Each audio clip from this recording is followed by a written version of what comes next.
Throughout their whole careers, the majority of people steer clear of one particular conversation. No one has ever taught you how to have it correctly, and it is uncomfortable, feels arrogant, and bears the danger of rejection. The penalty of delaying the salary negotiation talk is perhaps the biggest financial leak in your whole income history. Research consistently shows that people who negotiate their salary at the point of hire earn significantly more over their careers than people who accept the first offer. Not because they are more talented or more valuable, but simply because they asked. The compounding effect of a higher starting salary through annual raises calculated as percentages of your base, through bonuses tied to base pay, through pension contributions based on earnings, means that a single successful negotiation at the beginning of a role can be worth tens of thousands of dollars over a decade. And most people never have the conversation at all. Today, we are going to change that. We are going to give you the frameworks, the specific language, and the actual scripts that turn salary negotiation from a terrifying confrontation into a professional conversation that most employers genuinely respect. Let us start with the most important mindset shift before we get into the scripts. Salary negotiation is not an aggressive act. It is not a confrontation. It is not an ultimatum. It is a normal and expected part of the hiring process that most employers, particularly good ones, anticipate and respect. When a candidate receives a job offer and responds with a negotiation, they are not being greedy or difficult. They are demonstrating self-awareness, confidence, and the ability to advocate for themselves, qualities that employers find attractive in the professionals they are hiring. The manager who thinks less of you for negotiating is a manager you probably do not want to work for. The research on hiring manager attitudes toward negotiation is consistent. The vast majority of hiring managers expect candidates to negotiate, and most initial offers are made with room to move. The first offer is rarely the best offer. It is the opening position in a professional conversation. The second mindset shift is about information. Salary negotiation is not a guessing game, but a research exercise. Before you walk into any negotiation, or before you type any negotiation email, you need to know your market value with precision, not a vague sense that you are worth more, not a feeling that your current salary is low. Precise data. Salary databases like Glassdoor, LinkedIn, Salary, PayScale, and industry-specific compensation surveys give you real market data for your specific role, your specific level of experience, and your specific geographic market. You need to know the range, the 25th percentile, the median, and the 75th percentile, for someone with your background in your market. When you walk into a negotiation with data, you are not asking for more money based on personal desire. You are presenting market information and asking to be compensated in line with it. This is a fundamentally different and far more effective framing. Now let us get into the specific scenarios and the scripts that work for each one. The most common scenario is receiving a written job offer that is below your expectations or below market rate.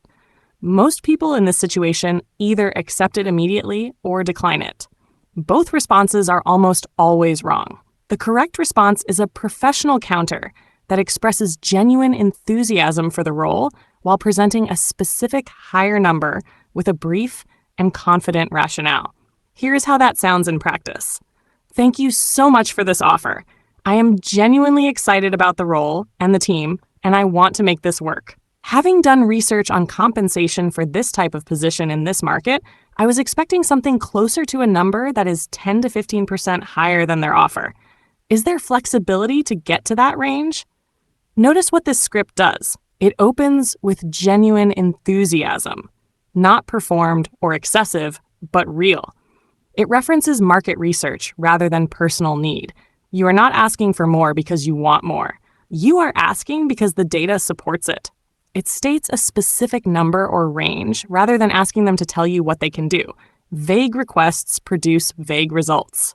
And it ends with an open question rather than a demand, giving the employer room to respond collaboratively rather than defensively.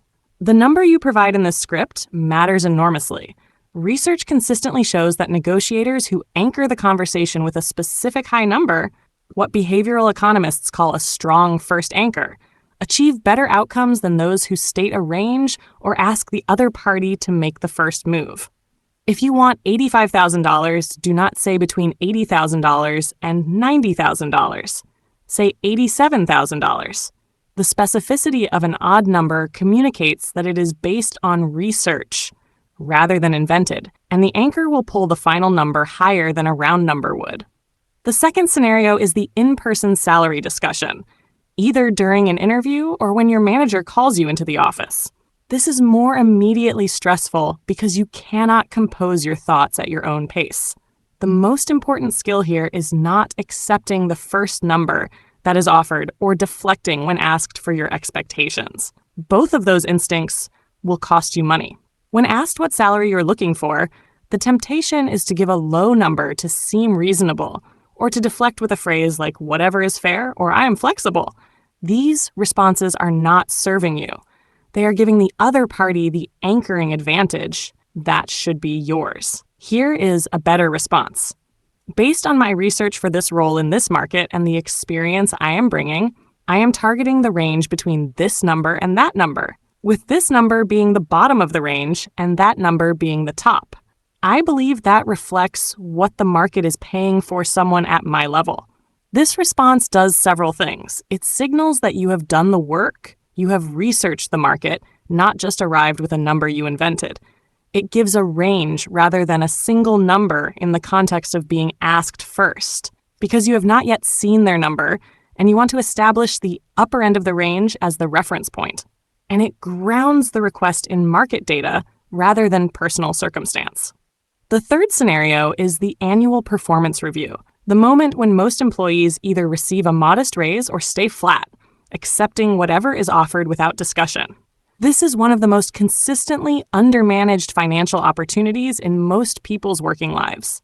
Here is how to approach it differently. 3 to 4 weeks before your performance review, schedule a separate conversation with your manager specifically about compensation. Do not wait for the review itself. By the time the review happens, the budget decision for your raise has often already been made. In the pre-review conversation, say this: I wanted to have a conversation before my review about my compensation going into next year. I have been looking at what the market is paying for someone in my role with my level of experience and responsibility, and I want to make sure we are aligned. Based on what I have seen, the market rate is around this number, which is higher than my current salary. I would like to discuss whether there is a path to getting there. Can we talk about what that would look like? This script works because it is proactive rather than reactive. It gives your manager time to prepare a response and potentially advocate for a budget adjustment before the review cycle closes. It frames the conversation around market alignment rather than personal desire. And it asks for a path rather than an immediate decision, reducing the pressure on your manager to say yes or no in the moment. The fourth scenario is negotiating beyond salary. Many candidates and employees focus exclusively on the base salary number, while leaving significant value on the table in other forms of compensation. When the base salary is genuinely fixed, when the employer cannot move further on the number, the conversation should shift to the full package. Here are the areas worth negotiating when the salary ceiling is reached. Signing bonus, a one-time payment that does not affect the base salary, but puts real money in your account. Many employers have more flexibility on signing bonuses than on base salary because they are a one-time cost rather than a recurring commitment. Remote work flexibility. The financial value of not commuting 5 days a week in transportation costs, time, and quality of life is significant and measurable. Extra annual leave. An additional week of paid leave is worth approximately 2% of your annual salary as a benefit that does not appear on your base pay. Professional development budget. Employer-funded training, certifications, and conferences build your market value and reduce your personal expenditure on career development. Earlier performance review date. Asking for a 3 or 6 month review with a salary conversation built in is not a salary increase today, but it is a contractual commitment to revisit the number sooner than the standard annual cycle. Here is how to raise this when the base salary is stuck.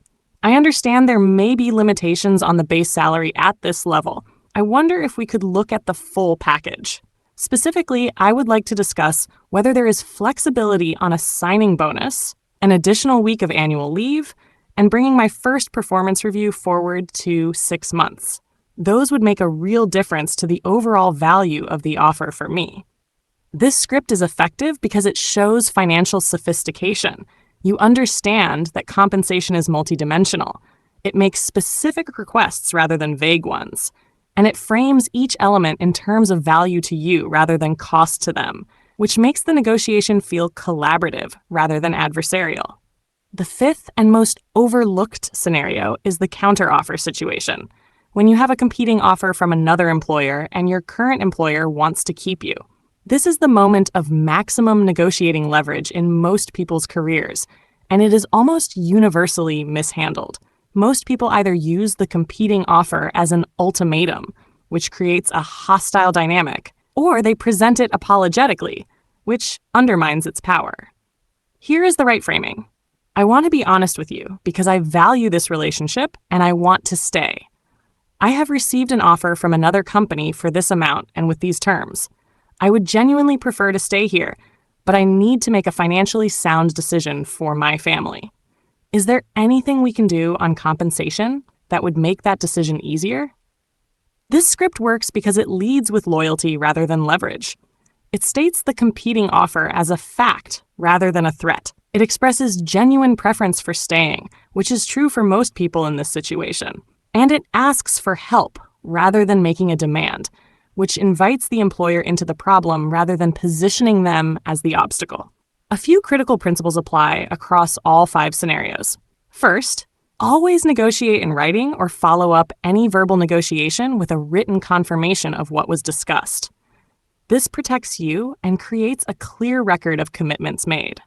Second, never give a number based on your current salary or your desired lifestyle. Always ground your number in market data.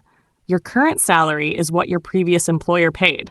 Your market value is what the current market will pay. These are different numbers, and you should always use the market number. Third, silence is a tool.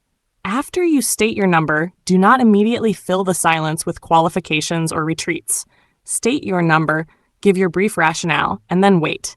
The discomfort of silence belongs to both parties, and you do not need to resolve it by reducing your ask. Fourth, always express enthusiasm for the role alongside the negotiation. A negotiation framed by genuine interest in the job is far less likely to create tension than a negotiation that feels purely transactional. Fifth, if they say no to your number, always ask what the path looks like to get there. A no today is rarely a no forever, and understanding what performance or timeline would unlock the salary you want converts a rejection into a roadmap. The money you leave on the table in salary negotiations over a full career is not small. For most professionals, it runs into 6 figures when compounded across years of lower base salaries, smaller raises, smaller bonuses, and smaller pension contributions. It is the financial leak that nobody talks about because the conversation that prevents it feels so uncomfortable. But discomfort is a price, and the question worth asking honestly is whether the discomfort of a 3-minute conversation is worth more or less to you than the tens of thousands of dollars that conversation can produce. The scripts in this video are not magic words. They are frameworks for professional conversations that you adapt to your own voice, your own situation, and your own relationship with the person across the table. The specific language matters less than the underlying structure. Enthusiasm first, market data second, specific number third, collaborative framing throughout. Practice the structure until it feels like yours, and then have the conversation. Every time. Click here to watch why people are running out of money, because earning more is only half of the wealth equation, and understanding where the money goes after you negotiate it is just as important as the negotiation itself.